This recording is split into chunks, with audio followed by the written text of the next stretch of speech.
Hello, I'm Vanessa Cohn, and you're listening to the Connected Health Podcast, where we talk all things holistic, sustainable health, so that you can take your power back and feel your best again.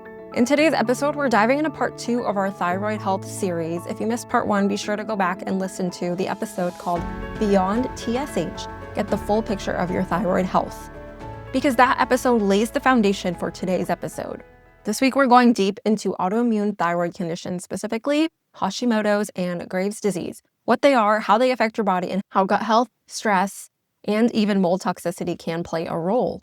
If you've been diagnosed with hypothyroidism or hyperthyroidism and feel like you haven't gotten real answers, this series is for you.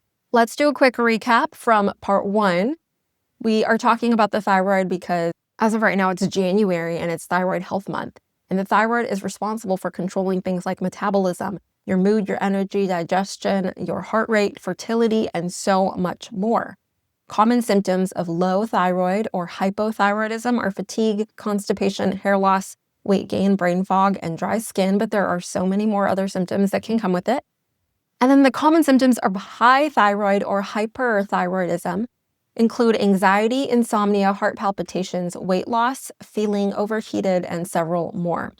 In episode 1, we also talked about the important markers that need to be tested because conventional doctors will typically only test one marker and not the full panel, not getting a full picture of what's going on with the thyroid. Next time you get your thyroid labs done, you should be running labs on TSH, T3, T4, free T3, free T4, reverse T3, TPO antibodies, and TG antibodies at the bare minimum. TSH alone doesn't tell you what's really happening. It only tests the signal that the brain is sending to the thyroid. All right, there's our review. Now we're going to talk about what autoimmune thyroid disease is. So an autoimmune condition is when the body mistakenly mounts an immune attack against itself. Auto means self, and immune goes with the immune system. Your body will start attacking its own thyroid tissue if you have a thyroid autoimmune condition. There are 2 main types. One is Hashimoto's, which goes along with hypothyroidism, the low thyroid function. And then the other one is Graves' disease associated with higher thyroid function. So one goes with the low, hypo, one goes with the high, hyper. If you have autoimmune conditions, it can often start with these autoimmune markers before it gets to something like hypo or hyperthyroidism. It attacks your thyroid tissue, so your thyroid's not able to function as it should. This is another reason why I would like a full panel run, because maybe your thyroid function from the TSH marker hasn't shown much change. However, if you run a full panel, you can see that you've got antibodies starting to creep up. So once you notice that, you know that you need to start taking action and start working on fixing the thyroid, healing the thyroid, working on that gut health, and so much more. Autoimmune, along with the body attacking its own tissue, means that the immune system is confused and starts creating antibodies or attackers that will damage or overstimulate the thyroid. When you test the antibodies, the thyroglobulin and the thyroid peroxidase antibodies, you'll actually get to see the amount of antibodies in the blood at the time. You want those antibodies as low as possible. All right, we'll talk about each of those conditions separately, starting with Hashimoto's. And here's the thing. The symptoms are the same as hypothyroidism, and your thyroid function itself will sometimes fluctuate in the early stages between high function and low function. And so if doctors only test TSH, thyroid stimulating hormone, which remember is the signal that the brain sends the thyroid to produce hormone, it can be either high or low. So if they only test that, they might not ever catch that there is an autoimmune condition because they're not testing the antibodies. So again, if they test one marker and let's say the fluctuation is on the high end, they might miss a diagnosis completely, or they might not diagnose the right thing. It's important to get these tests done regularly. Again, those symptoms can be fatigue, hair thinning, stubborn weight gain, mood swings, puffy face, and irregular periods. You'll also notice with Hashimoto's is some food sensitivities as well. Symptoms of Graves' disease are also lining up with the ones of hyperthyroidism. Anxiety, irritability, bulging eyes, heart palpitations, heat sensitivity, muscle weakness, and signals of overactive thyroid. Same thing with this, you'll want to test a full panel just to see if there's any antibodies that are coming through on the lab work so that you can get a better picture of what's going on in the thyroid. Now, let's talk about how autoimmune disease develops. There's different types of autoimmune diseases, but we're talking about autoimmune thyroid-related conditions today. Let's talk about how autoimmune disease develops. One of the biggest contributors is leaky gut. We talked about this in episode 16, Gut Health 101, what your bloating, cravings, and skin are trying to tell you. And there also is a workshop on gut health that I did. You can actually catch both of those on the YouTube channel. It's just Connected Habits. And in that episode and workshop, I talk a lot about leaky gut and intestinal permeability. Essentially, the tight junctions that are a part of your digestive system are compromised by viruses, bacteria, food sensitivities, environmental toxins, and stress. That permeability, or the open spaces in your digestive tract, allow food particles, bacteria, and other junk to get through and cause havoc in other parts of the body. Things like candida can leak out and spread, and that stuff can spread around the body. When it spreads around, it can start to populate there, but your body is smart and intelligent, and your immune system will try to shut that down and deactivate anything that's going on. And that causes your body to start mounting an inflammatory response all over the place. The more that it spreads, the more immune system responses are needed, and that's where we can sometimes feel inflamed and achy around the body. And you'll notice that someone with really bad autoimmune conditions of any kind will often experience a lot of fatigue and a lot of body aches.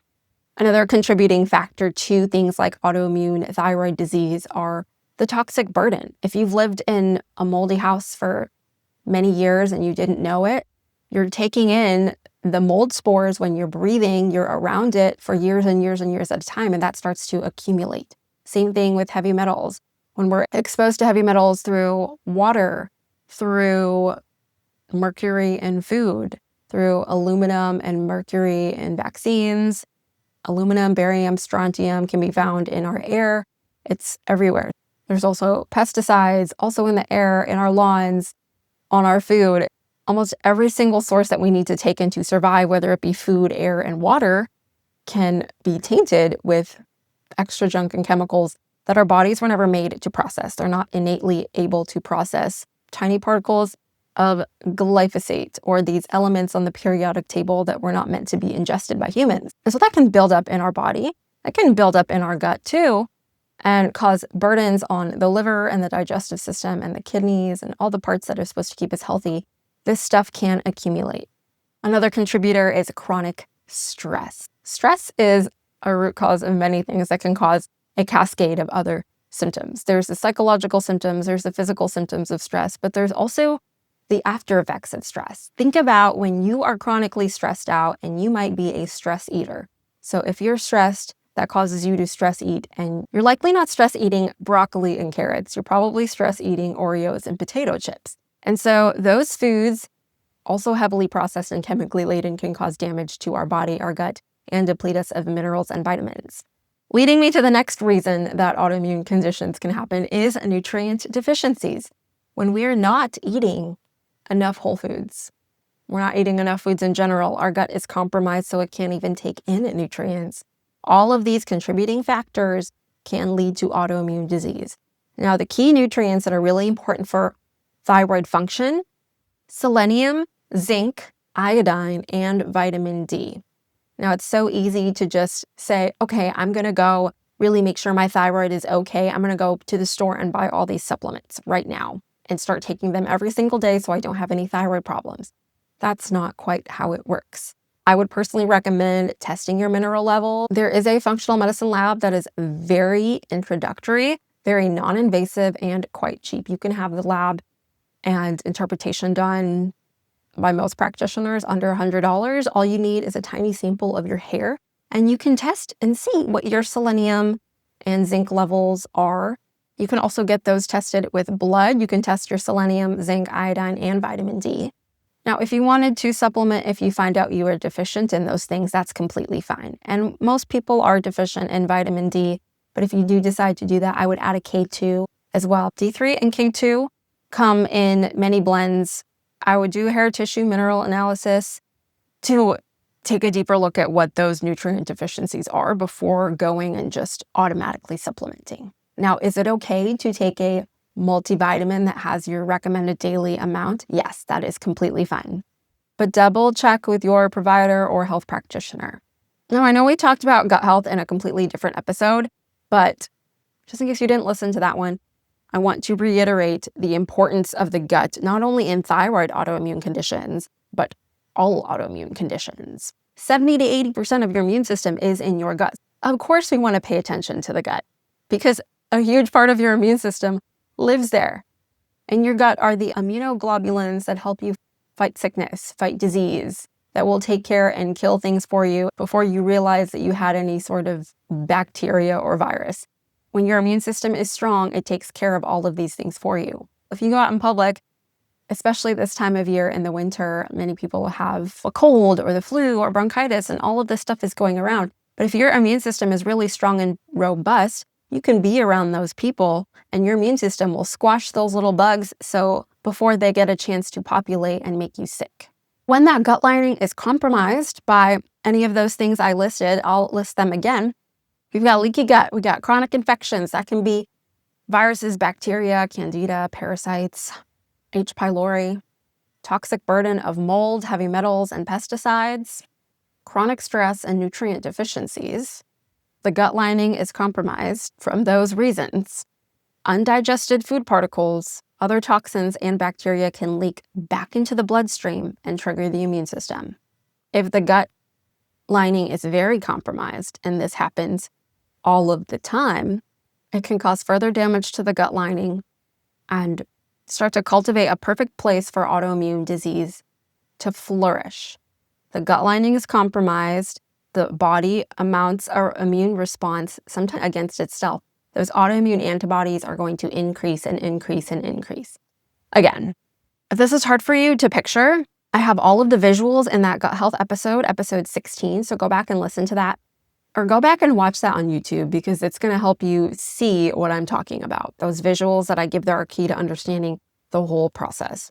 To look at what this looks like in the gut, in addition to running autoimmune or full thyroid panels, I like to do some gut testing as well, especially if I notice there's more antibodies on the panel that show up. I want to follow up with gut testing because then we can see what is going on, and we can see what's going on in the gut. Are there present infections?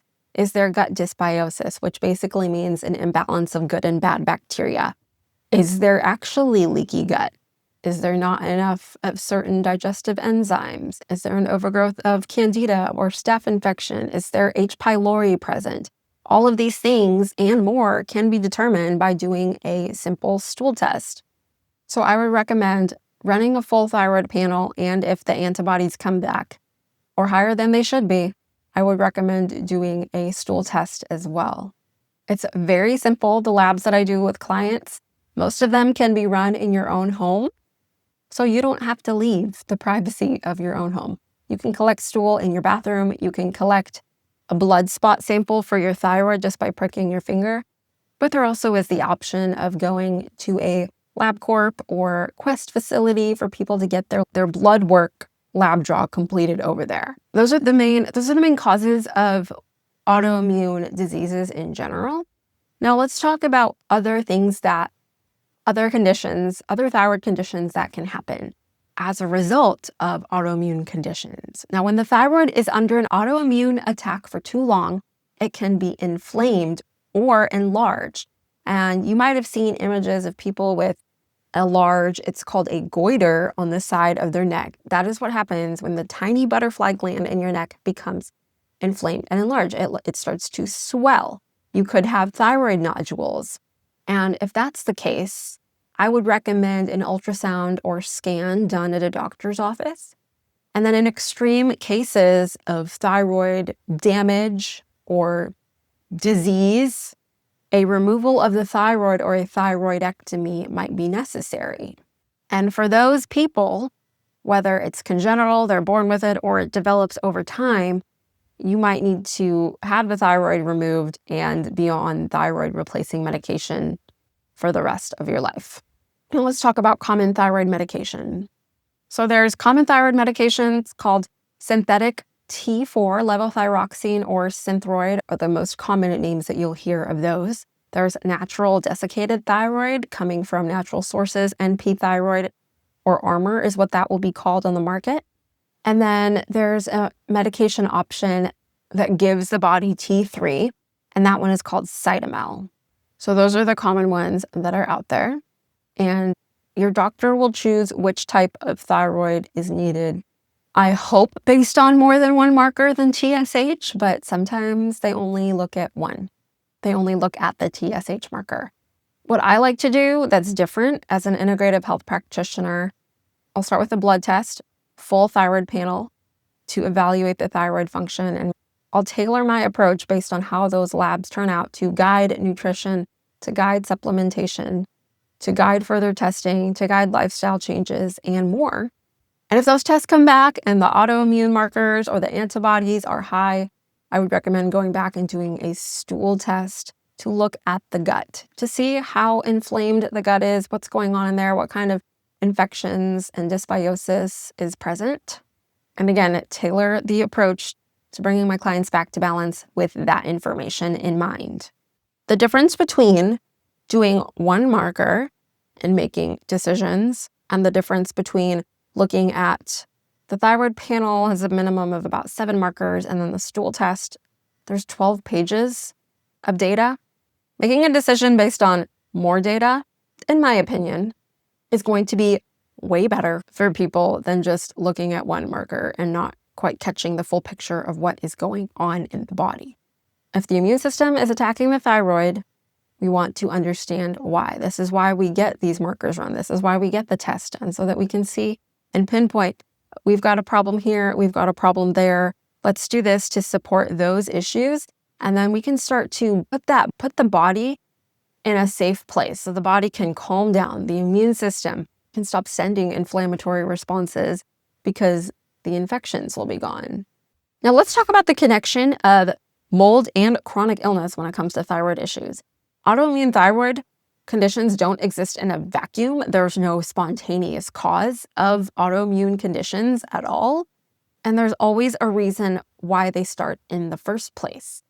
Things that we don't necessarily see on the outside, like mold exposure, Lyme disease, chronic viral infections, or even mycotoxins, all of these things can contribute to autoimmunity.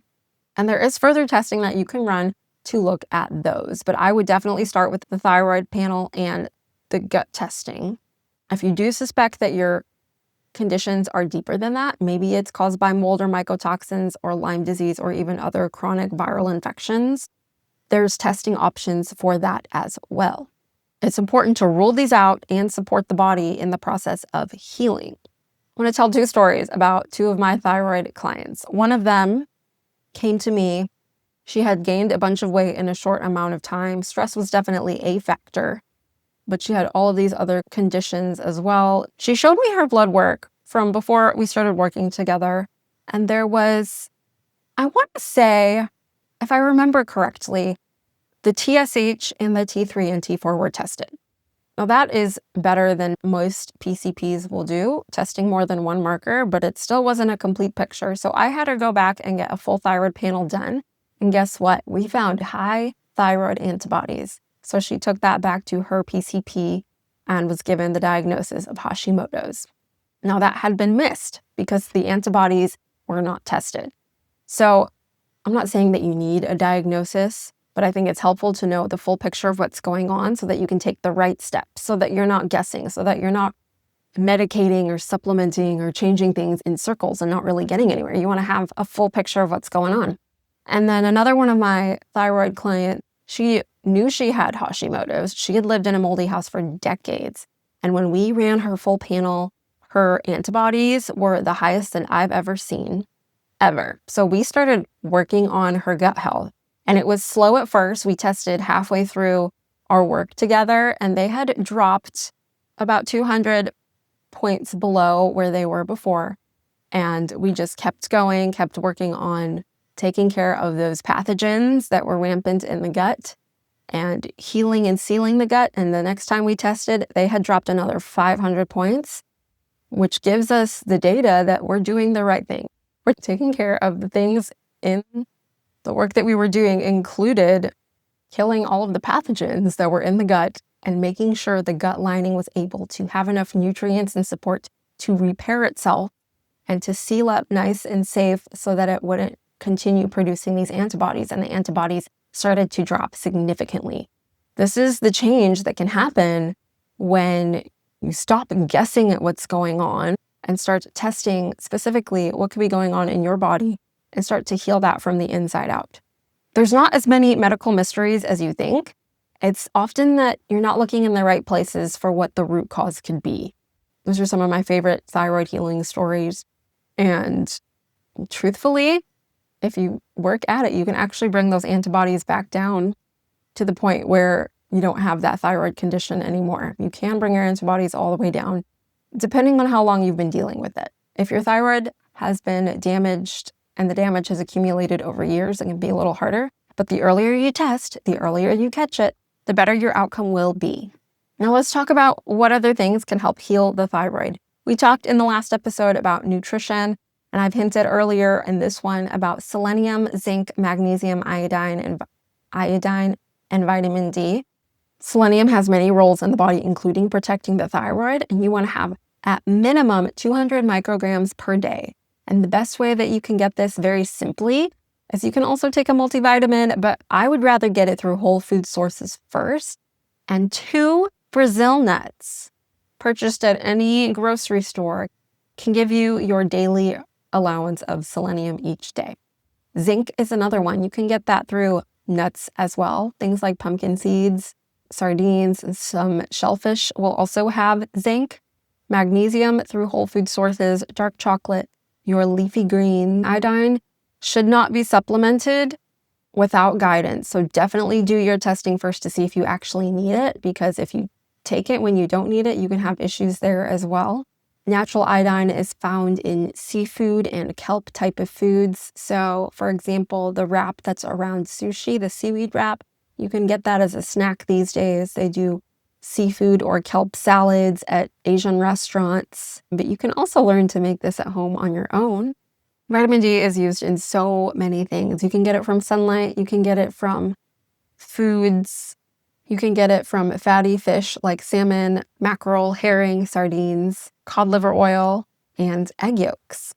Antioxidants are needed too to support the thyroid. You can get that from berries, leafy greens, turmeric, beans, nuts, green tea, bell peppers. Think of any colorful fruits or vegetables are going to give you your antioxidants and micronutrients to help support your whole body, not just your thyroid. You can also support your thyroid with stress management. It's important that you don't live in this high stress, high anxiety, go, go, go all the time society. And it might seem like it's impossible to take a break, but it's actually so important for you. In the little pockets that you have in your day, take 5 minutes to do some breath work. I've introduced a couple of exercises throughout these episodes, but I'm happy to explain them again. One of them is box breathing. So you can sit in a comfortable place, close your eyes, put one hand on your chest and one hand on your belly, or you can rest your hands calmly in your lap. You're going to inhale and imagine you're drawing the top line of the box and counting to 4. Then you're going to draw the next line of the box and you're going to hold your breath for 4 counts. And you're going to continue to imagine drawing the bottom line of the box. You're going to exhale for 4 counts. And then you're going to draw the top line to the box, hold for 4. So it's inhale for 4 counts, hold for 4 counts, exhale for 4 counts, hold for 4 counts. This type of breath work will calm down your nervous system, calm your fight or flight response, help regulate your heart rate, make you feel less anxious and more calm. Get out in nature. Go for a walk. Get some sunlight on your eyeballs and on your skin. Get that vitamin D naturally. Gentle exercise can help, especially if you're dealing with severe cases of autoimmune conditions where it's hard to tolerate exercise. You want to start with gentle exercise, maybe some gentle yoga, gentle stretching, walking, and work your way up as your body starts to heal and feel better. Nutrition-wise, make sure that you're taking in enough protein and make sure you're balancing your blood sugar. Means eating 3 balanced meals a day where protein is the center of the meal. You have your plenty of colorful fruits and vegetables and carbohydrates too. If you have a thyroid autoimmune condition or any thyroid condition at all, I would recommend cutting gluten, dairy, and sugar because those are the most common triggers of autoimmune conditions generally, but more specifically the thyroid because that is our topic today. Gluten, dairy, and sugar. Cutting back on these reduces the inflammatory response of the body, and specifically gluten. So gluten is a protein found in foods containing gluten like pastas, breads, crackers, anything really made with wheat.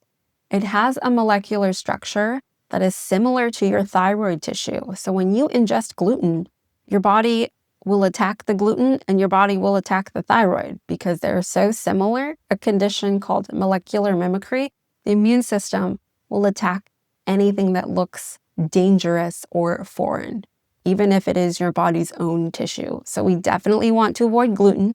Dairy would be great to avoid as well, and sugar. In some cases, you do have to avoid these forever, but in other cases, if you do heal the gut lining enough, you should be fine to intake those occasionally without any problems. Add more whole foods, add more fiber, add more fermented foods to strengthen the gut and build up the gut so that it heals. The gut can regenerate new tissue, a new lining in 3 months. So it doesn't take as long as you think to heal your thyroid issues. I hope that gives you a good overview of thyroid conditions, how you can support the body naturally with breath work, exercise, and nutrition. And I hope it reminds you to get your thyroid blood work done every single year. Do a full panel. If something is out of range, work with a health practitioner to either do further testing or to start to rebalance the thyroid with specific nutrition recommendations, lifestyle recommendations, and more. And if you're struggling with thyroid symptoms or have a diagnosis of Hashimoto's or Graves', I want you to know that there is hope. You can support your body. You can rebalance your systems. You can lower those antibodies and heal your gut and feel like yourself again with the right tools. You are not a hopeless case. There is hope. If you found this episode helpful, please share it with a friend who might be struggling with thyroid problems. Subscribe to my podcast on Apple or Spotify or YouTube. And please leave a review on any of the platforms that you listen to. It really helps this message of hope and health get into the hands of more people. Don't forget to follow me on Instagram or join our free Facebook group, Connected Habits, a community for holistic and sustainable health. All of your relevant links will be down in the description below. And you can send me a message on any of my platforms if you have any questions or want to schedule a free health consult. Remember, your body is designed to heal. You just need to give it the support that it needs and create an environment of safety so that it can do its job of healing. I'll see you next time.